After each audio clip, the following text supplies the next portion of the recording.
Before college, I have never dated anyone, probably because of my focus in school and because of the conservative Vietnamese culture that I grew up in.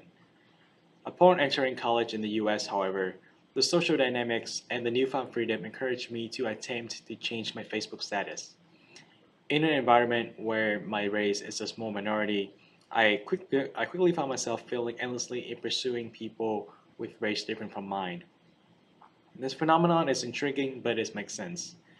Asian males have been stereotyped to be the emasculated, thus to be the unsuitable to fulfill a man's role in a heterosexual relationship.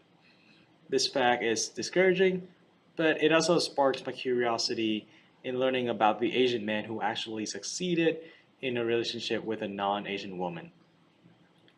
Not just stopping at Asian non-Asian relationship, I researched across the spectrum and discovered similar patterns in other interracial relationships.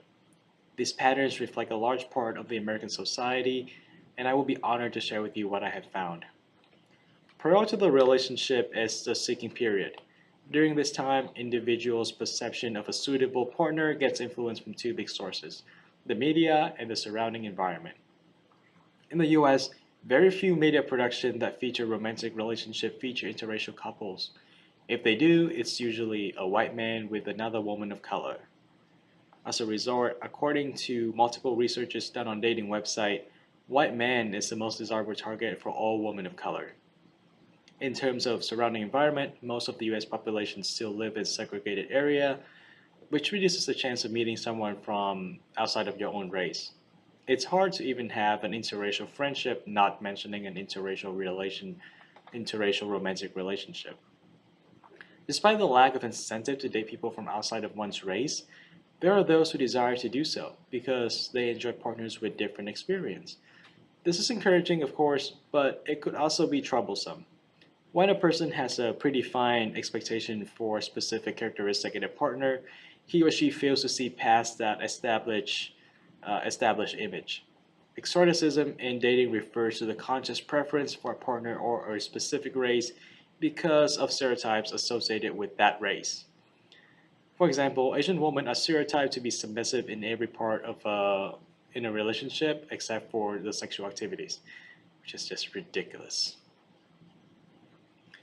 If a couple is lucky enough to avoid social barriers to start dating or get married, they will start receiving pressure from society.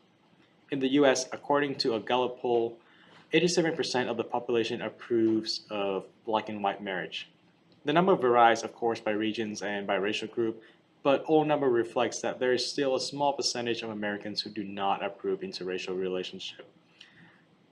Interestingly enough, the number even lowers when the question asks specifically as to whether Americans would approve their own children to marry outside of their race.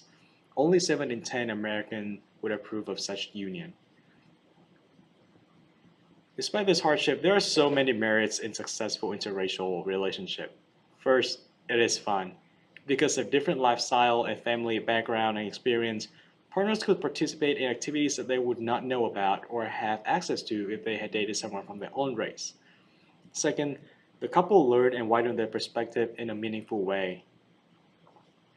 The partner coming from a more privileged position will learn to see the world from a less privileged angle and share a more intimate understanding of his or her partner's world.